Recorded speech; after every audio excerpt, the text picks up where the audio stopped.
invite you now, as you are willing and able, to join me in voice, body, and spirit as we sing together a hymn of gratitude.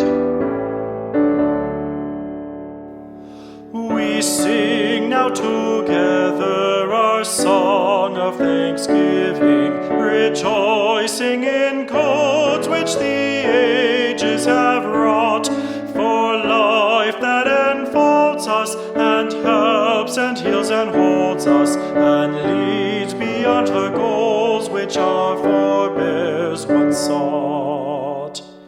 We sing of the prophets, the teachers, the dreamers, designers, creators, and workers and seers, our own lives expanding, our gratitude commanding. Their deeds have made immortal their days and their years. We sing of community now in the making, in every far continent, region, and land, with those of all races, all times and names and places. We pledge ourselves in covenant firmly to stand.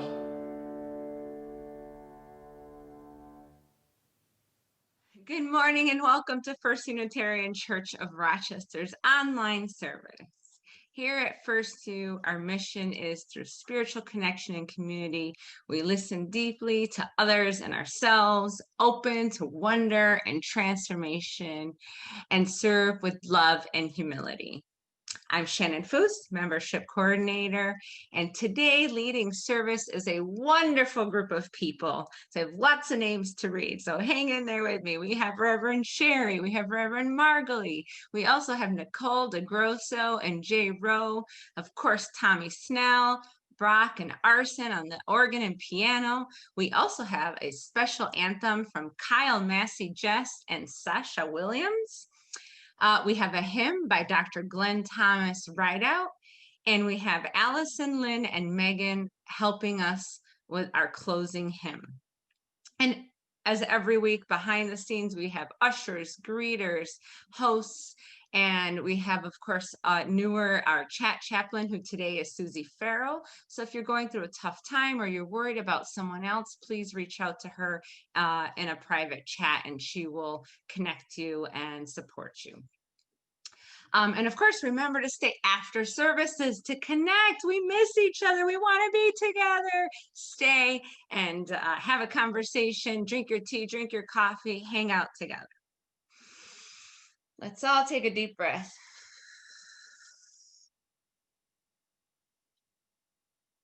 And let's say our chalice lighting words in unison. May the flame we now kindle inspire us to use our power to heal with love, to help with compassion, to bless with joy, to seek liberation in the fullness of community. When I was in grad school, a close friend of mine asked me and a few others to help her move. So you can imagine our surprise and confusion when we arrived at her empty apartment. Her car had already been packed, and all that was left were 4 bulky winter tires. Well, there was no room in the car, and she was moving 2,000 kilometers away, so there was no way for her to make a second trip for these prized possessions. And so she needed our help to take these tires to the post office so that she could mail them halfway across the continent. Well, it seemed like a preposterous plan, and we all let her know that. Surely there had to be a cheaper or more efficient way or more reasonable way than trying to mail tires? But she wanted to do it. And so each one of us took one of these heavy, bulky, unwieldy tires and carefully rolled it down the downtown Toronto sidewalk for about 2 kilometers. Sweating in the summer heat, trying to keep this tire from rolling its way into traffic, I had this sinking feeling that we were going to be laughed out of the post office and we would have to turn around and wheel these tires right back to her apartment.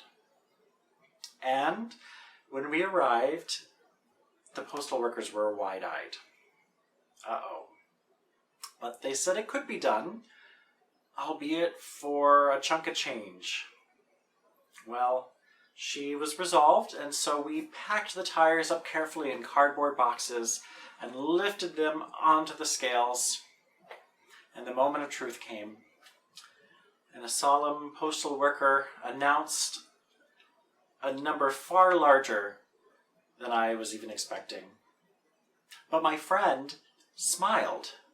She pulled a piece of paper out of her pocket and said, "Well, that's $50 cheaper than any of these other options." And I think that's why we come to church. Sometimes we are asked to be open to new ideas or ways of doing things that run counterintuitive to our own lived experience. And it can be so easy to quickly react and reject. But here at First Unitarian, we know that being a good friend and being a true partner means that we need to listen deeply with patience and trust. And we need to have the humility to recognize that sometimes the best answer was the one that we rejected as impossible early on. But friends, take heart. There is nothing that opens your world up more than being proved wrong. The chances of being born are so slim, so keep warm, so keep warm. The chances of being born are so slim, so keep warm, so keep warm. Take some heart at being born and quite so young. You can learn to walk and learn to talk in your own time. You're so young, so young.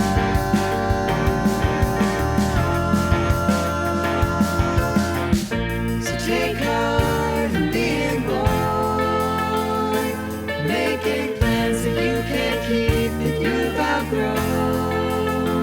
You've taken this too far, now take me home.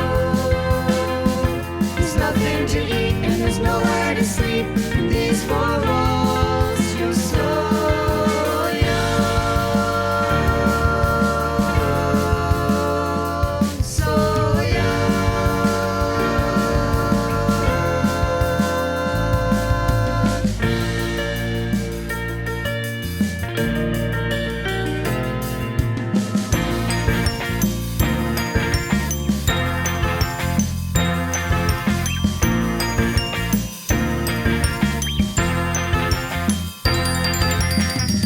chances of being born are so slim, so keep warm, so keep warm. And take some heart in being born and quite so young. You can learn to walk and learn to talk in your own time. You're so young, you're so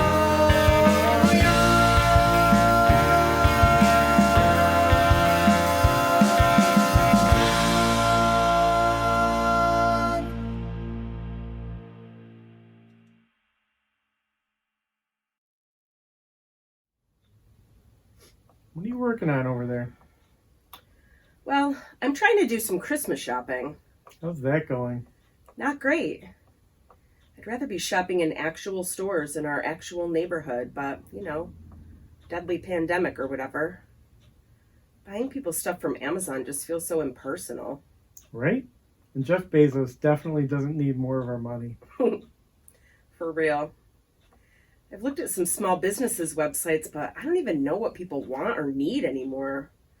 The kids are all too grown up for toys, and I don't dare buy them clothes because their styles change every other day.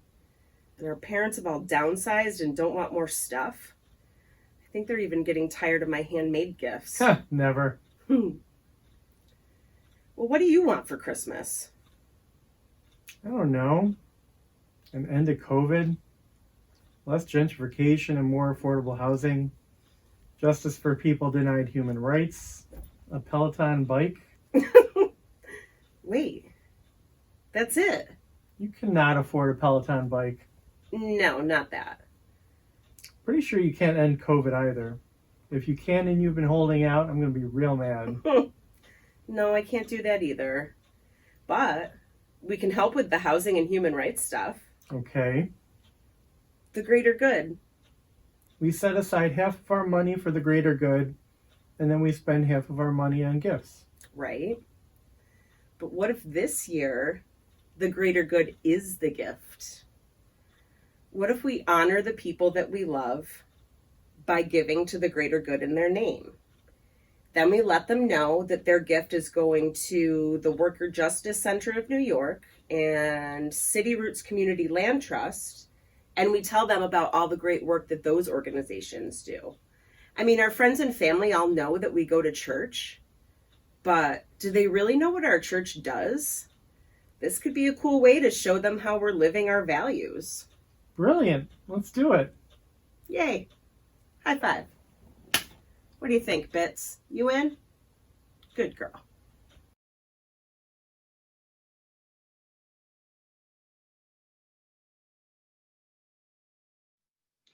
Oh, how wonderful. I love that.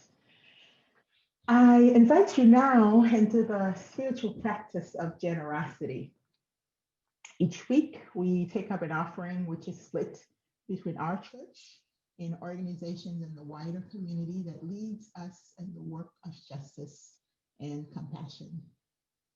Today, our collection will be split with Flower City Noir Collective. Noir Collective, according to their website, is a housing co-op in the city of Rochester, providing below market rate rents for women, families, and LGBTQIAA+ folks, plus a transitional housing unit.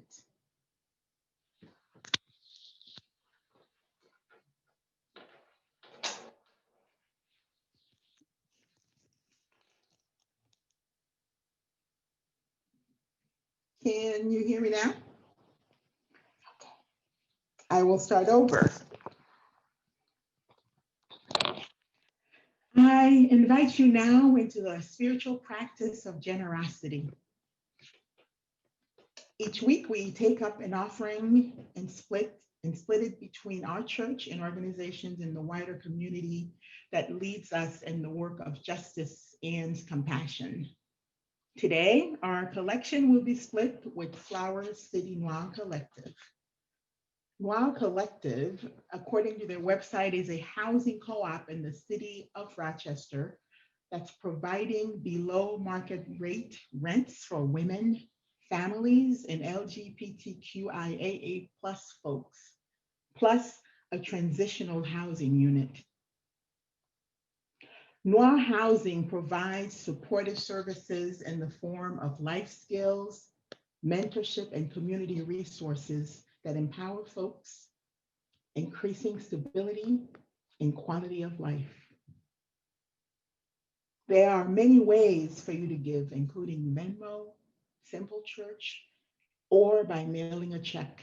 So please, please give generously to support the work of Flower City Noir Collective and First Unitarian Church.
Please join me in a moment of prayer, followed by about a minute of meditative silence.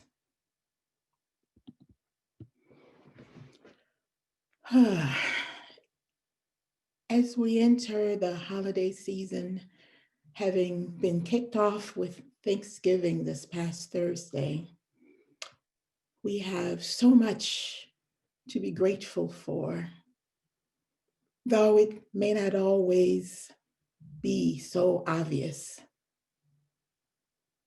Some of us, including myself, are present here today with a heavy heart, mourning the passing of friend and colleague, Reverend Hope Johnson, this weekend.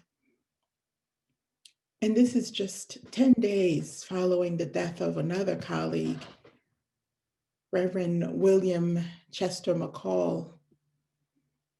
And perhaps others of us are also here with a heavy heart for other reasons that are close to home or reasons that are not as close but still affect us,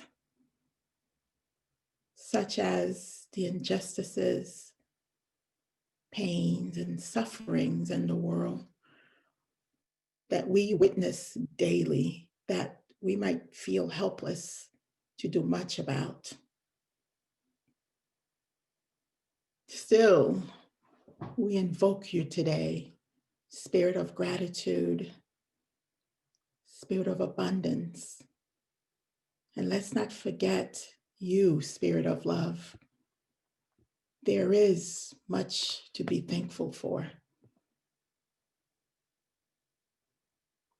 That we are here just as we are this morning, worshiping together as a community.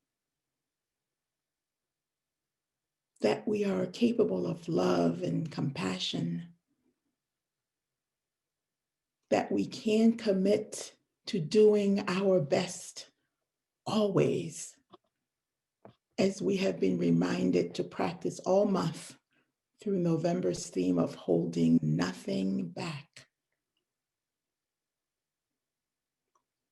May we engage in the practice of being grateful daily.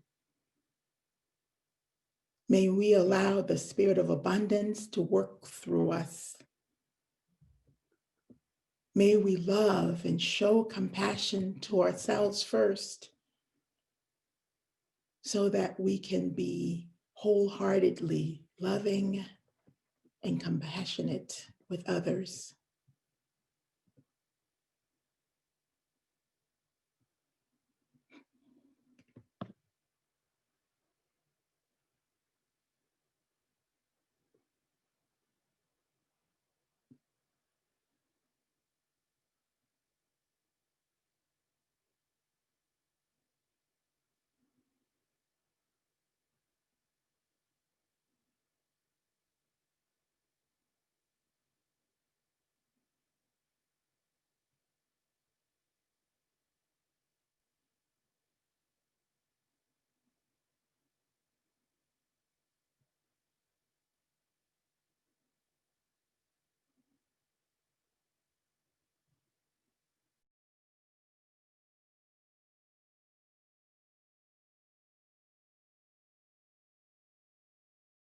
May we remember to rest in gratitude and in love.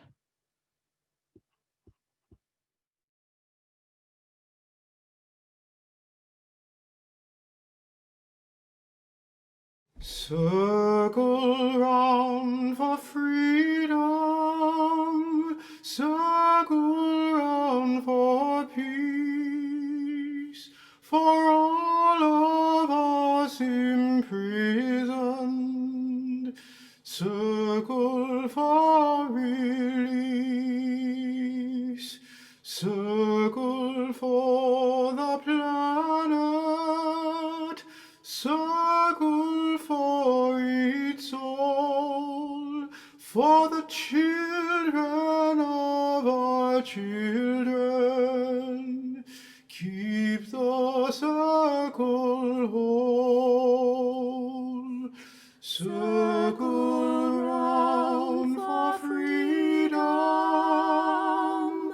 circle round for peace, for all of us imprisoned, circle for release, circle for the planet,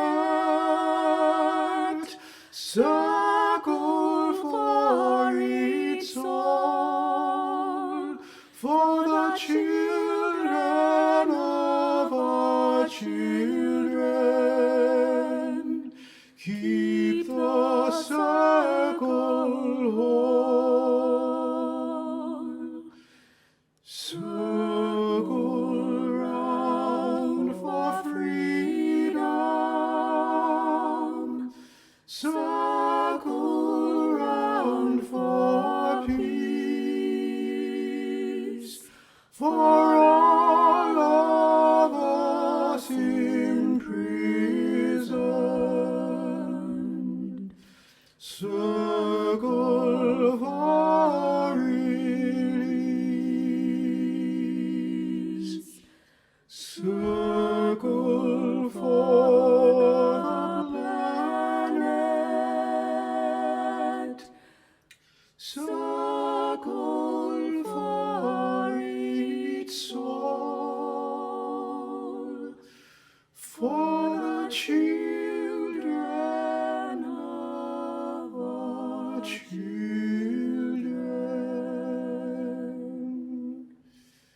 Keep the circle whole.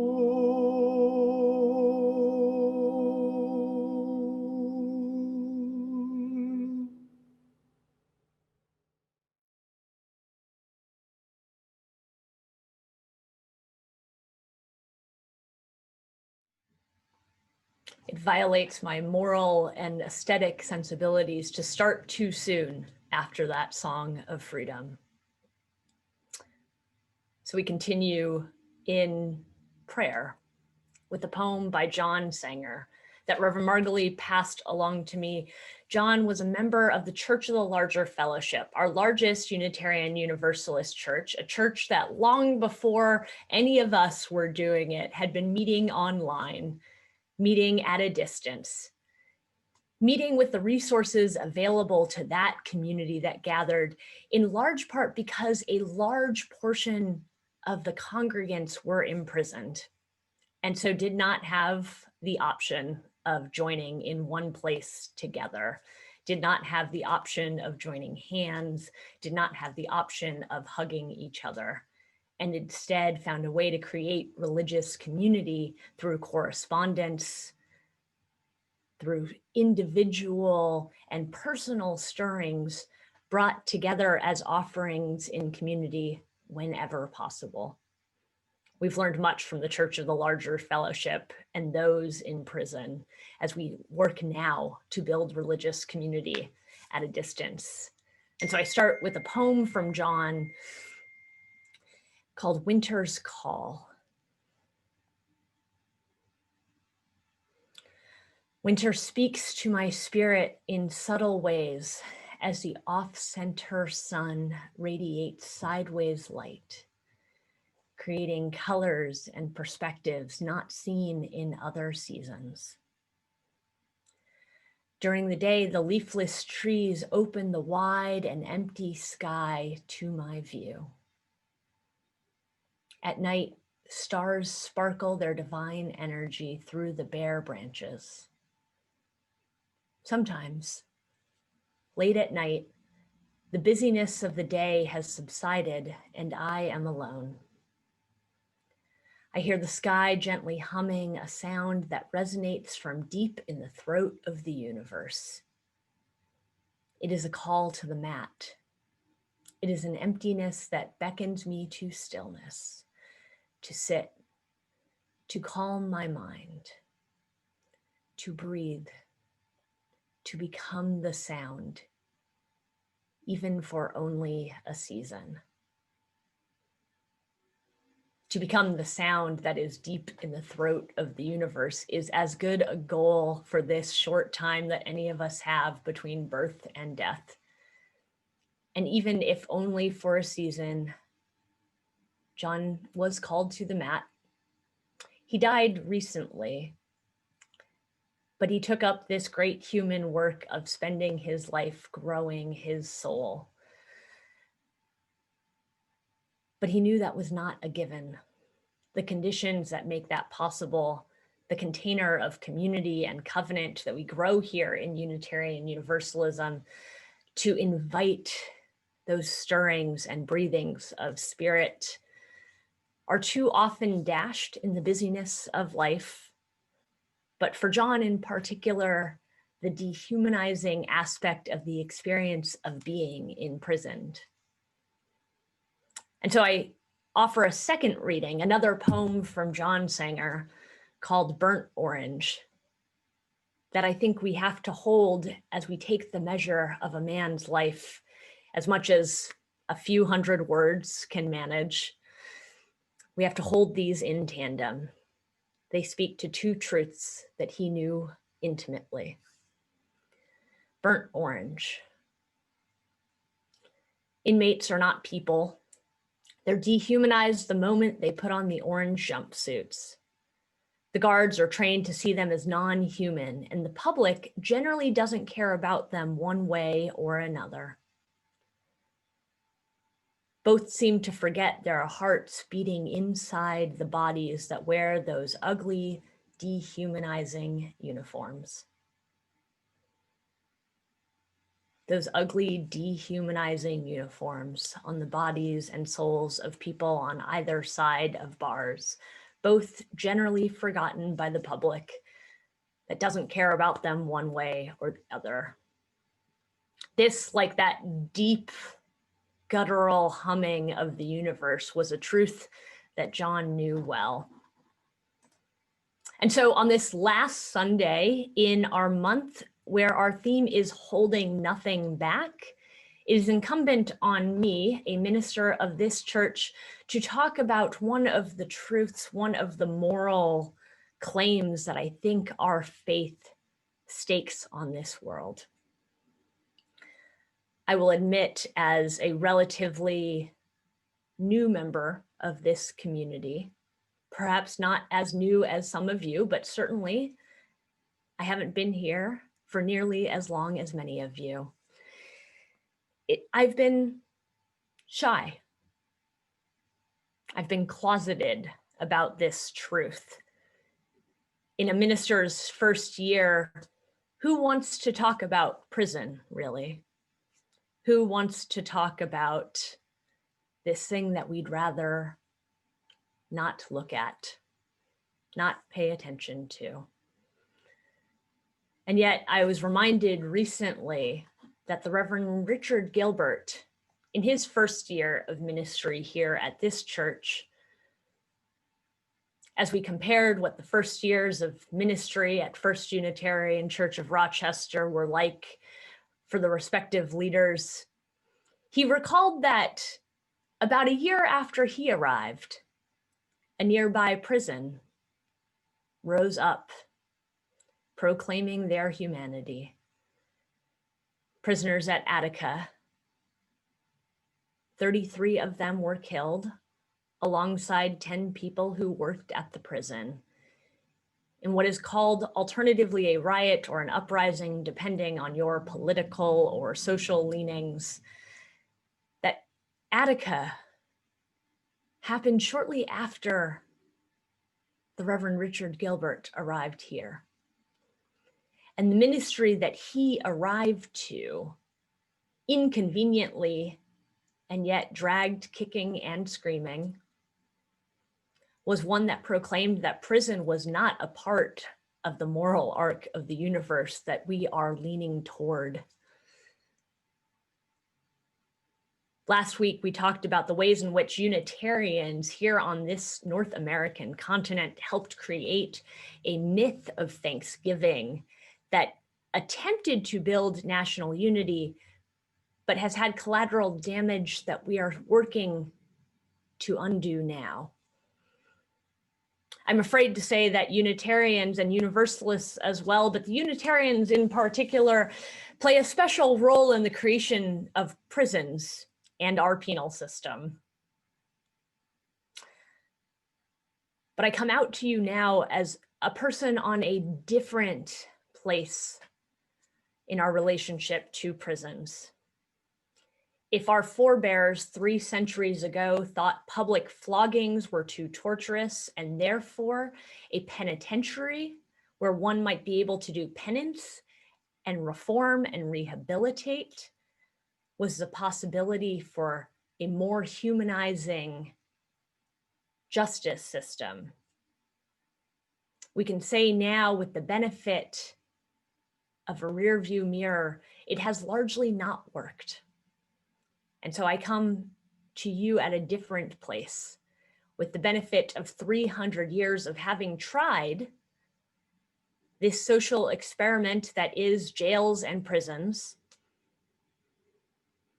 and decided with the intellectual and moral leadership of activists and my more recent forebears here that prison is not the way.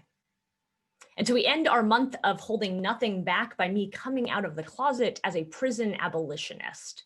And when we talk about abolition here in the history of our church, we typically use that to talk about slavery.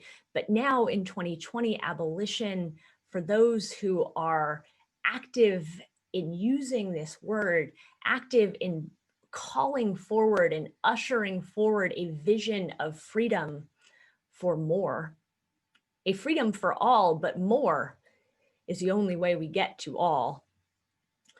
That abolition applies to a broad swath of criminal justice, police as well as prison, and the systems are interconnected to be sure, but it is too much to bite off in one conversation. And among the things that we wish to be free of, at some point it will be of this particular gathering. And so we talk today only of prison abolition, leaving policing to another time.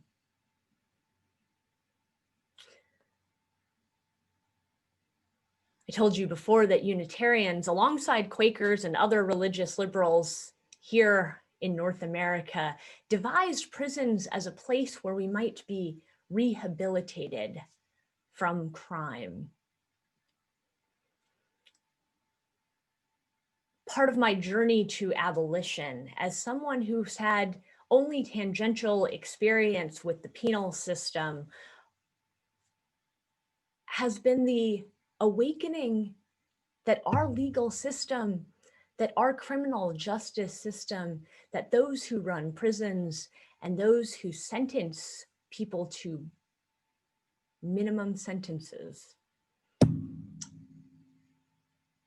do not expect, do not build, do not ground this way of being in rehabilitation.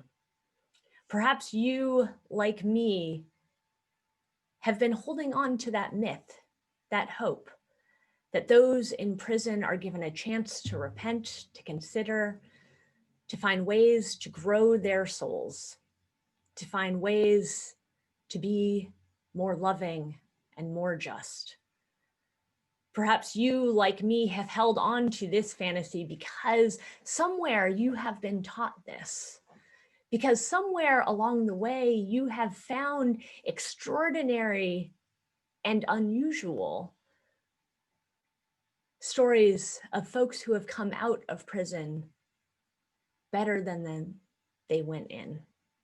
It is not impossible. The human spirit is incredibly resilient. And many will use a chance to learn and grow wherever they find it. But the American prison system does not, as its goal, or as its end effect or results, improve the human quality of life or that of society collectively. There's a story that Ursula K. Le Guin tells, this sci-fi writer who imagined a world that was not so different from ours, because each of us was asked to construct it in this story. She imagines a utopia. She invites us into the summer festival. Children ride bareback on horses, and banners stream in the air. This utopia is one in which people are happy. But happiness here in this place, it does not bring that sense of naivete or that blissful ignorance that many of us associate with happiness. In this utopia, people are intellectual, sophisticated, reasoned. This happiness is a deep and abiding joy. There's music, whatever kind you like, and none of what you don't. There's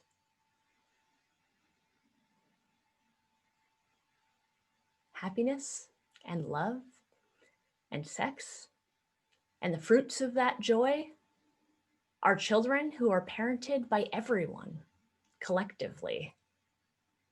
If this all feels too fanciful, you can throw in something stranger, something that you might raise your eyebrows at while heading down the street, or even turn away from out of embarrassment, if not for them, for you for witnessing it.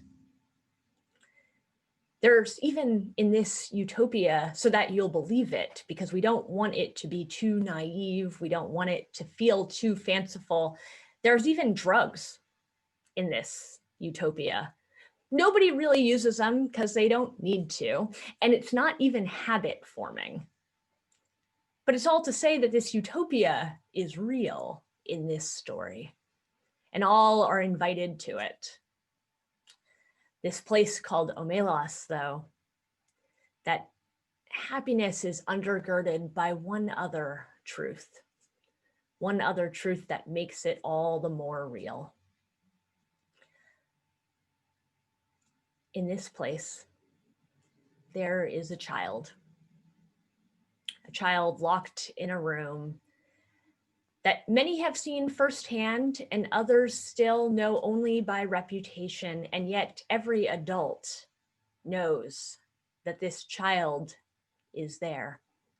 This child is locked away, pulled from their parents, dignified not only with personal pronouns that allow us to see this child's humanity, but referred to only as an it, not given a name, given only enough food to survive, and no human kindness or contact. Everyone in Omelos who is otherwise happy knows that their happiness, and it's not clear how, but knows that their happiness is dependent on the suffering and misery of this child. There are some in this story who choose to walk away. And the story ends there. It's not clear where they go, what happiness or unhappiness the ones who walk away from Omelos find. But in this story, Le Guin paints a picture of a world where our collective happiness is dependent on the misery of someone else locked away from view. Sci-fi writers are often accused of writing about fanciful things that we cannot know, but the truth of the matter is that these writers who engage in speculative fiction, the type of fiction that asks what if, more often than not reflect back to us not what might be possible, but instead what is happening right now. With little tweaks of language or framing, they mirror back the truth that we are too afraid to look at in our own realities. And so here in this story, Le Guin posits that many of us, though we think the drug is not habit forming, it turns out it has been. That we've bought into the myth that if only some people are held miserable and afraid, the safety and well-being of all others might be better off. The idea that crime must be punished harshly and out of sight keeps everyone else safer is a part of the American penal system. It is the very fabric of lies that ties together our criminal justice beliefs. And yet, when we compare ourselves to other countries, we do not find this to be true. We do not find that criminal justice systems that are not built on retribution, that are not built on punishment, that are not built on the idea that above all else, punishment is the most important thing. They simply do not have higher levels of crime. They simply do not have higher levels and realities of collective misery. This idea that punishment is necessary for wrongdoing. It not only defies the facts and the statistics, not only does not compute when we look at what public safety looks like in this country, but it defies our moral and theological convictions. As Unitarian Universalists, we marry the reason and human liberty and dignity of Unitarianism with the Universalist idea that punishment is not saving, with the idea that none of us are made better, that our collective good is not held together, stitched together, duct taped, or Elmer glued together only by the sense that we will be punished for our wrongdoing. We marry together this theological idea of salvation found in something besides punishment with our humanist focus on the here and the now, with the idea that hell is not only to be eradicated in the here, ever after, but also here on earth. Prison abolition asks us to imagine a world in which locking people away and tearing families apart by putting humans in cages is not only something that will save us, but also is not all that is called of us, not all that we need to do. As an interlocking system, prison abolition, as much as it says no and rejects something, it calls us to build up other possibilities. Those exist in things like Flower City Noir Collective, the recipient of today's collection, with whom we'll split our offering both this week and next week. We've talked a lot in recent months about how using policing systems and police officers as a balm to all social ills is incomplete. It forces us to turn also to the ways in which we've used prisons as a universal solution that does not work to issues of housing, to issues of education, to issues of mental health, and to issues of alienation and poverty. Prison abolition asks us to imagine a world in which more of us could be free on the road to all of us being free. And so I leave you with two pieces of homework, two invitations to grow your spirit in the container of community and covenant. A first is a call to action. Over the weekend, when Monroe County had record numbers of diagnoses of COVID, we found that Just as this pandemic has torn off and revealed societal injustices across other ways, we saw that this weekend also. In Monroe County Jail, 8 people were diagnosed with COVID. 8 people among those who were showing symptoms. Who knows how many others there are? We know that in Monroe County Jail, it costs $10 to make a 15-minute phone call. While many of us enjoyed Zoom's unlimited connections on Thanksgiving Day,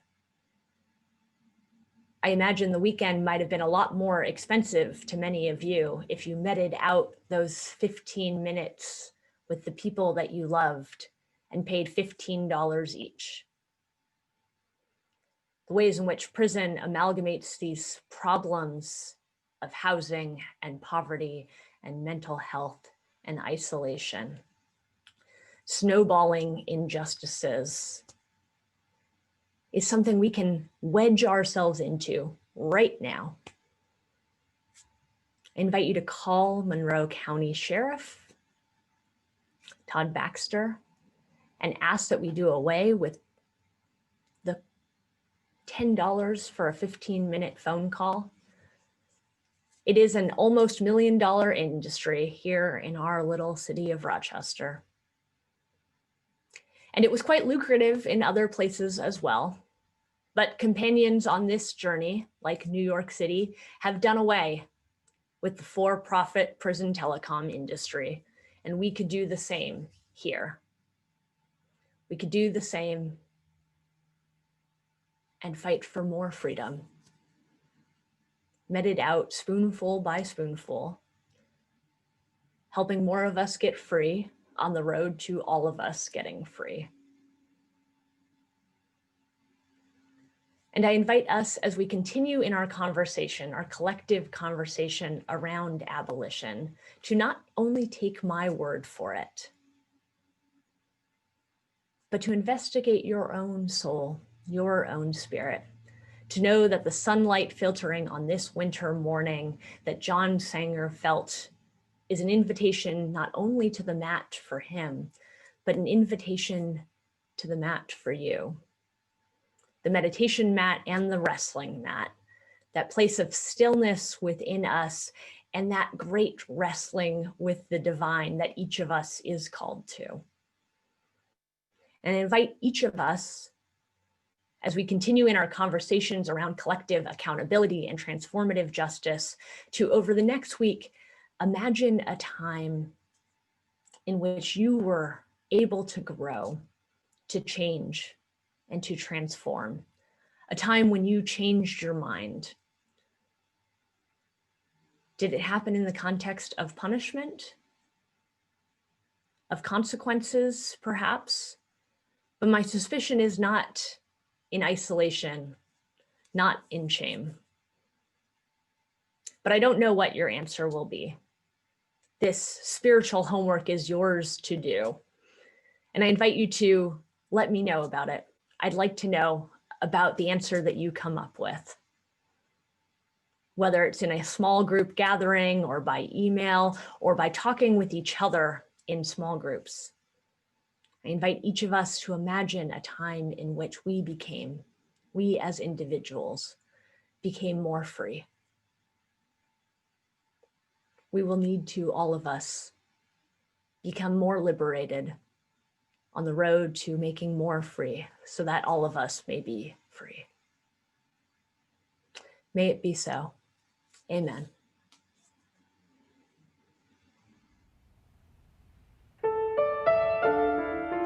Our closing hymn today comes from the Black church tradition, which reminds us that our resilience is rooted in community. All of us need each other to survive. Please join me in singing. I need you, you need me. We're all a part of God's body. Stand with me, agree with me. We're all a part of God's body. It is God's will that every need be supplied. You are important to me. I need you to survive. You are important to me. I need you to survive. Let's try that together. I need you. You need me. We're all a part of God's body. Stand with me. Agree with me. We're all a part of God's body. It is God's will that every need be supplied. You are important to me. I need you to survive. You are important to me. I need you to survive. Let's sing that with conviction. I need you. You need me. We're all a part of God's body. Stand with me. Agree with me. We're all a part of God's body. It is God's will that every need be supplied. You are important to me. I need you to survive. You are important to me. I need you to survive.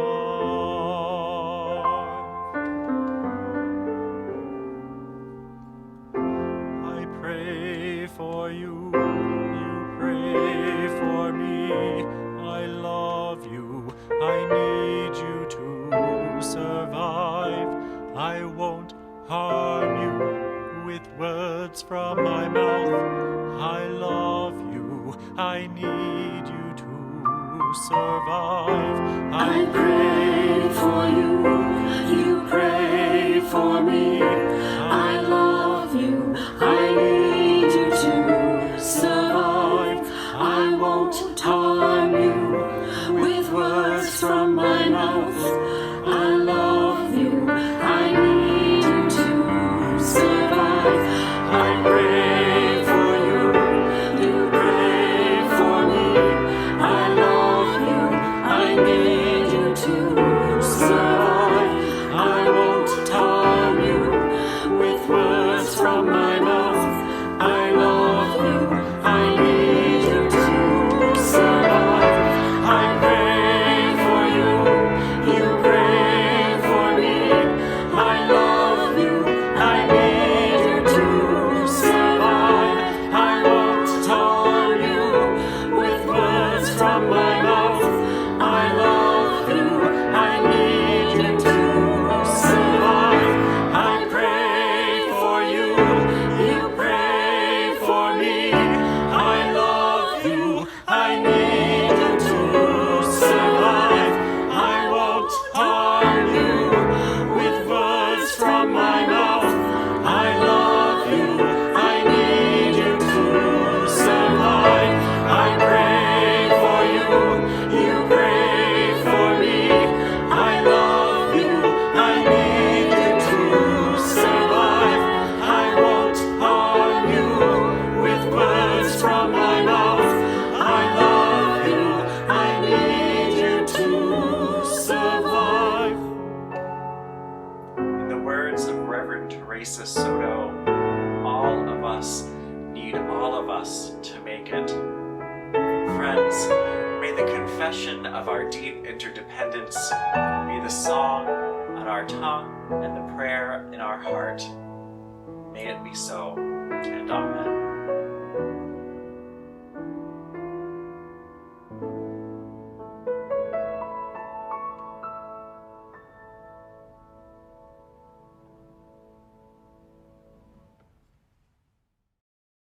Please join me in reading our chalice extinguishing words. We extinguish this flame, but not the light of truth, the warmth of community, or the fire of commitment. These we carry in our hearts until we are together again. I pray for you. You pray for me. It is so good to be together. It is so good to worship together, to prepare for the service ahead. It is good to see your faces, to see your smiles, to see the sunlight shine upon you. May we be energized for the week ahead. May we know our part in this great work of justice. May we see beauty and truth in wherever it arrives at our front door. Go, my friends, go knowing that we are here to get free together. Hold nothing back in this work. May we go with all our heart and all our soul and all our phone calls and all our bodies. May we go with all of our prayers. I love you. I need you to survive. Amen.